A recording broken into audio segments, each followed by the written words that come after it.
I'm Atral Nashar in Washington. It's a pivotal moment for President Trump's economy as his boldest tariff policies to date are truly about to kick in.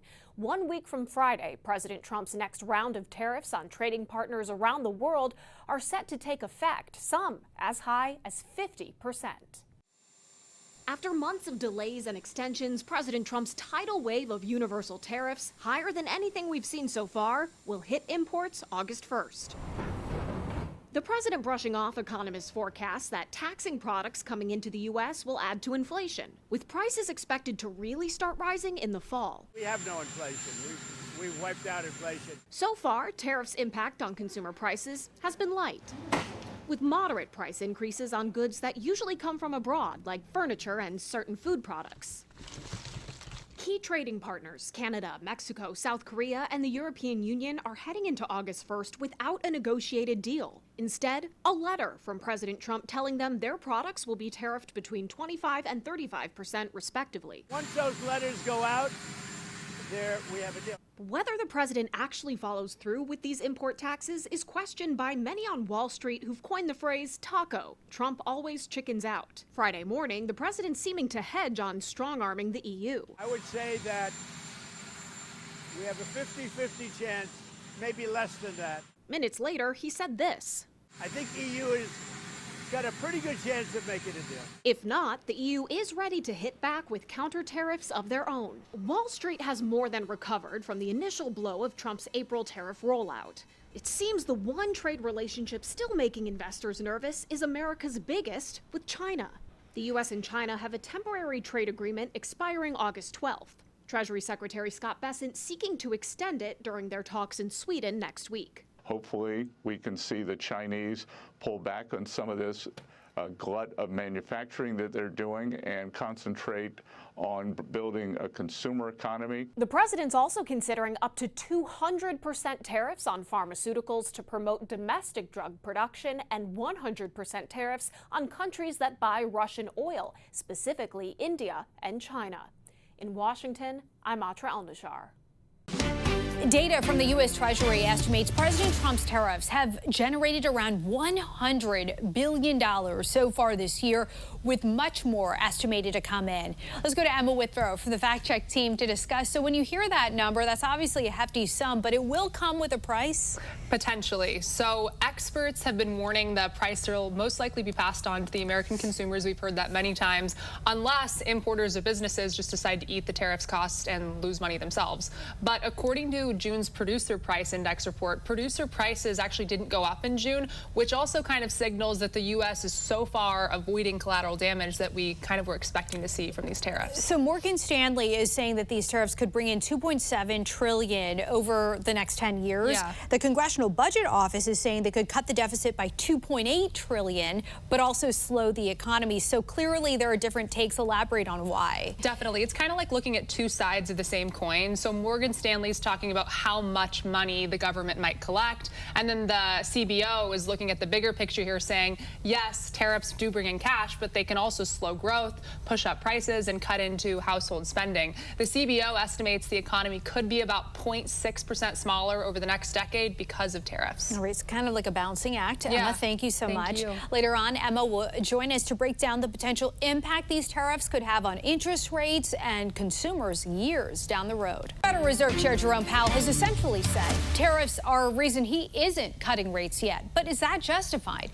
when producer prices didn't go up in June? Let's go to Emma Withrow from the Fact Check team to discuss. So I know you dug into the latest data today. What did you find? Yeah, so like you said, June's Producer Price Index, it did cool to 2.3%. year over year, but the Fed's preferred way to track inflation is really the personal consumption expenditures. So Powell's been saying tariffs for passing the price to consumers might take just a little bit longer. So until the Fed can really get a better feel for the impact of these tariffs, it sounds like rates are going to kind of stay on hold. Yeah, a different school of thought. You've got, you know, on the one hand, some really urgent about this must be done now, and him saying it's kind of a waiting game. So are tariffs actually cooling the economy, or does the data suggest otherwise? Well, it kind of depends on who you ask, but just looking at the current situation. I mean, short-term growth in markets have really held up, but forecasters at the same time are saying that the impact of tariffs is coming. The CBO projects that our GDP is going to be 0.6% lower in 10 years directly due to those tariffs. So bottom line for deficits, growth, and consumers. Yeah, so bottom line here, deficits, tariffs might cut the deficit by $2.8 trillion over the next 10 years, but also financial experts are saying that it's really just going to be a tax on imports, and we're all going to feel that when we get into the checkout line. As far as growth goes, it's a slow burn, but the CBO projects slightly weaker growth over time, so keep that in mind. And then as far as inflation and rates go, prices are down for now, but the Fed's waiting to make sure that tariffs don't kick prices back up, and they're waiting on holding, lowering those rates until they see, I guess, a better estimate on where we're going to be at in a few months. Those tariffs, something that we know that we are watching here. Yeah. Emma, thank you. For more on this Fact Check Team topic, including links to their sources, scan the QR code or visit thenationaldesk.com. President Donald Trump went from Scotland's legendary Gulf Greens to the negotiating table Sunday, successfully striking a deal with the European Union. It's going to bring a lot of unity and friendship.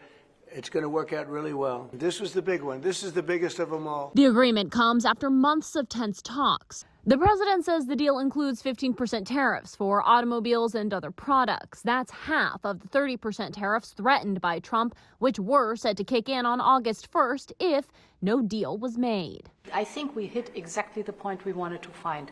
Rebalance, but enable trade on both sides, which means good jobs on both sides of the Atlantic, means prosperity on both sides of the Atlantic. At the start of the trip to Scotland, Trump also taking aim at Europe's immigration policies, linking the continent's migrant crisis to its broader instability. On immigration, you better get your act together, or you're not going to have Europe anymore. This immigration is killing Europe.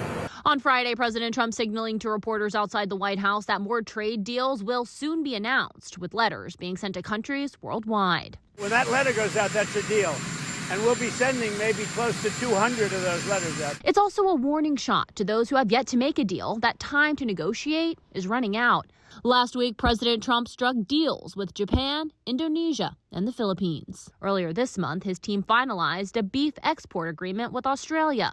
Talks with China, however, sat at a stalemate, but have reportedly resumed, with American and Chinese negotiators expected to meet in Stockholm Monday to discuss extending a pause on tariffs, potentially paving the way for President Trump and China's President Xi Jinping to meet later this year. I'm Kayla Gaskins reporting.